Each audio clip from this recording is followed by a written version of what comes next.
भारत के अलग अलग राज्यों में अवैध रूप से रह रहे बांग्लादेशियों के खिलाफ कार्रवाई जारी है। राजस्थान, दिल्ली में भी एक बार फिर अवैध बांग्लादेशी प्रवासियों पर कार्रवाई शुरू की गई है। गुरुवार की देर रात दिल्ली पुलिस के द्वारा अवैध बांग्लादेशी प्रवासियों को पकड़ने के लिए तलाशी अभियान चलाया गया।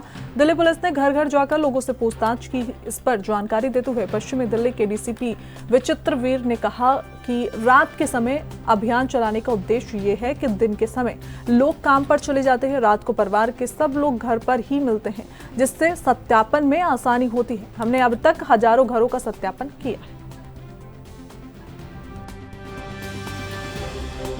उसका एक जो विशेष कारण है वो ये है कि दिन के समय जब चेक करने के लिए जाते हैं तो परिवार के कई सारे सदस्य हैं जिनका ये बता दिया जाता है कि वो अभी काम पे गए हुए हैं या अभी कहीं बाहर हैं और शाम तक वापस आएंगे।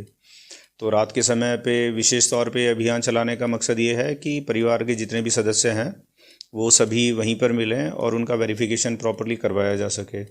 सब लोग एक साथ मिलते हैं तो क्रॉस क्वेश्चन करने की, उनसे एक दूसरे के बारे में अगर कोई मान लीजिए संदिग्ध पाया जाता है तो एक दूसरे के बारे में सवाल करने की संभावना भी हमारे पास रहती है। तो इन चीज़ों को ध्यान में रखते हुए हमने ये सोचा कि दिन के साथ साथ रात में भी समय समय पर ऐसे पॉकेट्स में इस अभियान को चलाया जाए जहाँ पे ज़्यादातर एज अ लेबर काम करने वाले लोग हैं जो देर शाम और रात के समय ही अपने घरों पर मिलते हैं। जिले में अभी तक कितने ऐसे संदिग्ध को रिपोर्ट किया गया है?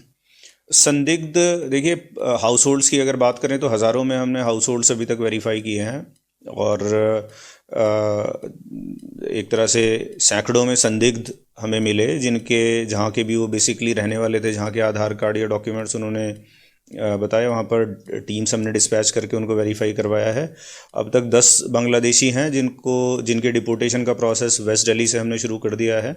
बाकी डिस्ट्रिक्ट्स भी साथ ही इस पे लगे हुए हैं और ये प्रक्रिया पश्चिमी ज़िले में भी और बाकी ज़िलों में भी अभी भी लगातार